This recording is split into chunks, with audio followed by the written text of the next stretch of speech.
ഹരി ഓം. വിഷ്ണു സഹസ്രനാമസ്തോത്രം ശ്ലോകം 65. ഗഭസ്തിനേമി സത്വസ്ഥ സിംഹോ ഭൂതമഹേശ്വരഃ ആദിദേവോ മഹാദേവോ ദേവേശോ ദേവഭൃദ്ഗുരുഃ. ഹരി ഓം. ഹരി ഓം. 486 നാമം ഗഭസ്തിനേമിഹി. സൂര്യമണ്ഡലം ഒരു വൃത്താകൃതിയിലാണ്. അങ്ങനെ ആ വൃത്താകൃതിയിലുള്ള സൂര്യമണ്ഡലത്തെയാണ് ഗഭസ്തി ചക്രം എന്ന് പറയുന്നത്. ആ ചക്രത്തിന്റെ ഒത്ത നടുവിലായിട്ട് സൂര്യാത്മാവായിട്ട് സ്ഥിതി ചെയ്യുന്നത് ഭഗവാൻ തന്നെയാണ്.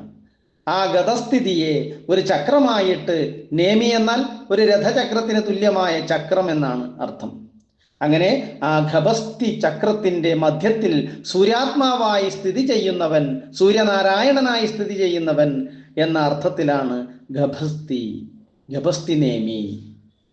487 നാമം സത്വസ്ഥഃ. ഭഗവാൻ ഒരു അവതാരം എടുത്തു വരുന്ന സമയത്ത് പൂർണ്ണ സത്വസ്വരൂപനാണ് എന്ന് ഭാഗവതത്തിലും നാരായണത്തിലൊക്കെ പറയണം, നമുക്ക് കാണാൻ വേണ്ടി സാധിക്കുന്നുണ്ട്. അങ്ങനെ പ്രകാശസ്വരൂപനായ സത്വഗുണത്തിൽ മുഖ്യമായും സ്ഥിതി ചെയ്യുന്നവൻ എന്ന അർത്ഥത്തിൽ സത്വസ്ഥഃ.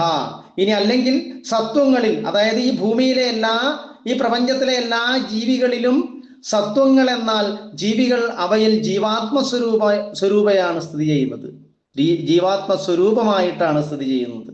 അങ്ങനെ ജീവാത്മസ്വരൂപനായിട്ട് സ്ഥിതി ചെയ്യുന്നവൻ എന്ന അർത്ഥത്തിലും സത്വസ്ഥഃ. 488 നാമം സിംഹഃ. സിംഹത്തെ പോലെ വിക്രമശാലിയായിട്ടുള്ളവൻ എന്നർത്ഥത്തിൽ സിംഹഃ. ഇനി അല്ലെങ്കിൽ നൃസിംഹഃ എന്നതിൽ ആ നൃ എന്ന് ലോപിച്ച് അതേ അർത്ഥത്തിൽ സിംഹഃ എന്ന് അർത്ഥം പറയുന്നു. ഇനി നൃസിംഹഃ എന്നതിന് നരന്മാരിൽ ശ്രേഷ്ഠനായവൻ, മനുഷ്യജന്മം സ്വീകരിച്ചു വരുന്നവരിൽ ശ്രേഷ്ഠനായവൻ എന്ന അർത്ഥത്തിലും സിംഹതുല്യമായ പ്രതാപത്തോട് പരാക്രമനായിട്ട് നരനായിട്ട് ഈ ഭൂമിയിൽ അവതാരമെടുത്തവൻ എന്ന അർത്ഥത്തിലും സിംഹഃ. 489 നാമം ഭൂതമഹേശ്വരഃ. സർവഭൂതങ്ങൾക്കും മഹാനായ ഈശ്വരൻ, എല്ലാറ്റിൻ്റെയും നിയന്താവായിട്ടിരിക്കുന്നവൻ എന്ന അർത്ഥത്തിൽ ഭൂതമഹേശ്വരഃ. 490 നാമം ആദിദേവഃ. ആദ്യം ഉണ്ടായതും ഒപ്പം പ്രകാശസ്വരൂപനുമായിരിക്കുന്നവൻ എന്ന അർത്ഥത്തിൽ ആദിദേവഃ. സകല ജീവജാലങ്ങളെയും തന്നിലേക്ക് ആദാനം ചെയ്യുന്നവൻ, സ്വീകരിച്ച് തന്നിൽ ലയിപ്പിക്കുന്നവൻ, ആ പ്രളയകാലത്ത് തന്നിൽ അവിടെ വച്ചിരിക്കുന്നവൻ എന്ന അർത്ഥത്തിലും ആദിദേവഃ. 491 നാമം മഹാദേവഃ.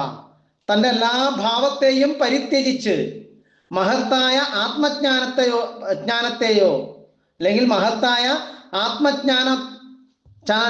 ആത്മജ്ഞാന യോഗൈശ്വര്യത്തിൽ അങ്ങനെ മഹീയതയെ പ്രസിദ്ധനാകുന്നു. ഭഗവാന്റെ ആ ഒരു ശുദ്ധമായ ചൈതന്യ സ്വരൂപമാണ് ഈ പ്രപഞ്ചം മുഴുവൻ വ്യാപിച്ചിരിക്കുന്നത്, അല്ലെ? അത് പ്രസിദ്ധമാണ്. അതിനാൽ മഹാദേവഃ. 492 നാമം ദേവേശഃ. മുഖ്യമായും ദേവന്മാർക്ക് ഈശനായിരിക്കുന്നതിനാൽ ദേവേശഃ. 493 നാമം ദേവഭൃദ്ഗുരുഃ. ദേവന്മാരെ ഭരിക്കുന്ന ഇന്ദ്രനെ, അതാണ് ദേവഭൃത്.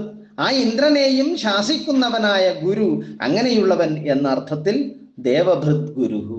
ഹരി ഓം.